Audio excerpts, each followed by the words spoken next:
are talking Assimilate. This one is directed and co-written by John Mularowski and stars Joel Courtney, Callum Worthy and Amy Matichak. So how can I describe Assimilate to you? Easily. Have you seen Invasion of the Body Snatchers? If the answer is yes, then you've pretty much seen this movie. But in case you haven't, let me give you a brief plot synopsis.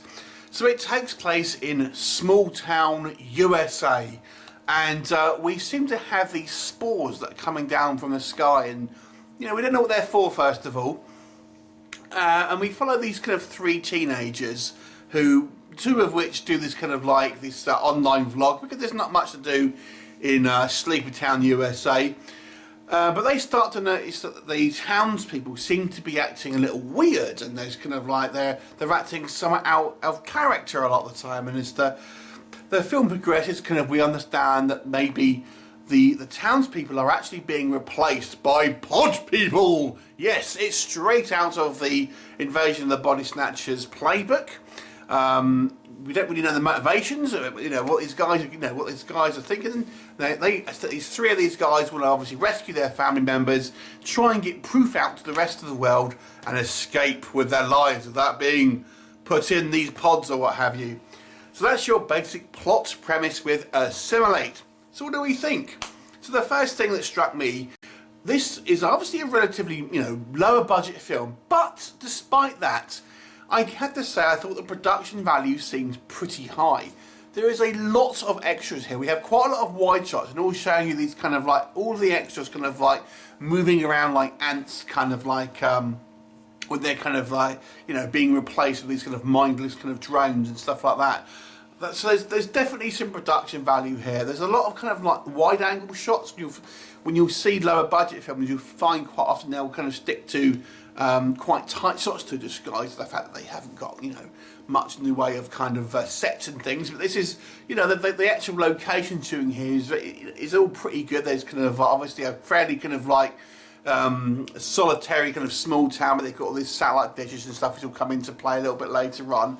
But of course, there's the actual camera work here gives the feeling that there is like a medium budget film. I mean, if there was a few more recognisable stars on this, you would think it'd be a movie that would end up at the cinema. I mean, I guess you've got The Faculty, which is the other film I would say this is a little bit like. But it's very so if you kind of seen the Faculty, Invasion of the Body Snatchers, it's that sort of thing, and it really is that sort of thing. There is a definite horror feel to it as well. This is not just a kind of a strict sci-fi film.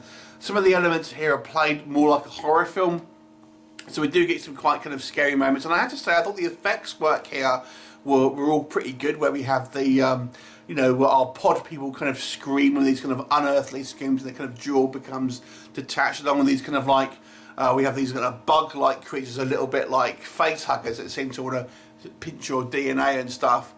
And I got to say, I thought the cast did a good job. Now, our three principal characters are your protagonists, but I like the fact that they've made them very much like your everyman.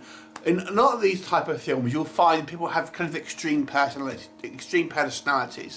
There'll be, you'll have a real mix of like very different people who won't originally be friends. You'll have the jock, the nerd, and they'll all be very extremes of their personality. This trio, they seem to be just your average teenagers. Nothing too extreme in one kind of like personality trait or the other. So they do seem like very real people, and they all have a great chemistry with each other as well. So I actually kind of quite like that. The movie does have a few sequences in found footage kind of style as well, because these guys are they're filming everything as they go along to get proof. So they have these little body cams on. And there are a few sequences where it's kind of more of a found footage movie, but that's very small, so I don't think this is a found footage film. Just a few kind of scenes here and there that are, but it kind of adds this more modern feel to it compared to, Invasion of the Body Snatchers and things like that.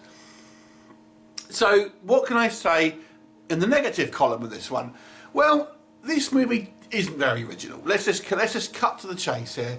This is more or less a carbon copy of Invasion of the Body Snatchers, so much so that it's almost, I feel like, a copyright infringement, plagiarism or something like that, because it doesn't really do anything new with it. It really just follows that same template. Do you know what I mean? It just there's nothing else to kind of separate this. It doesn't try and do anything new with the genre. It just kind of is a more modern retelling.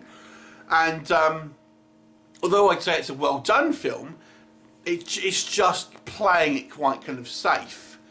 And the film does become a little bit predictable because of that. So you feel like you have seen it before. You can pretty much guess where the story is going, and even the kind of like the twist ending, I think, is fairly obvious if you have watched more than 10 movies in your life.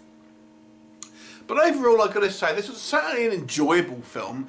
I actually thought it was like well made with likeable characters, which is the big thing for me, with decent special effects, some good horror moments, and some pretty fun sci-fi, despite the fact it not having an original bone in its body.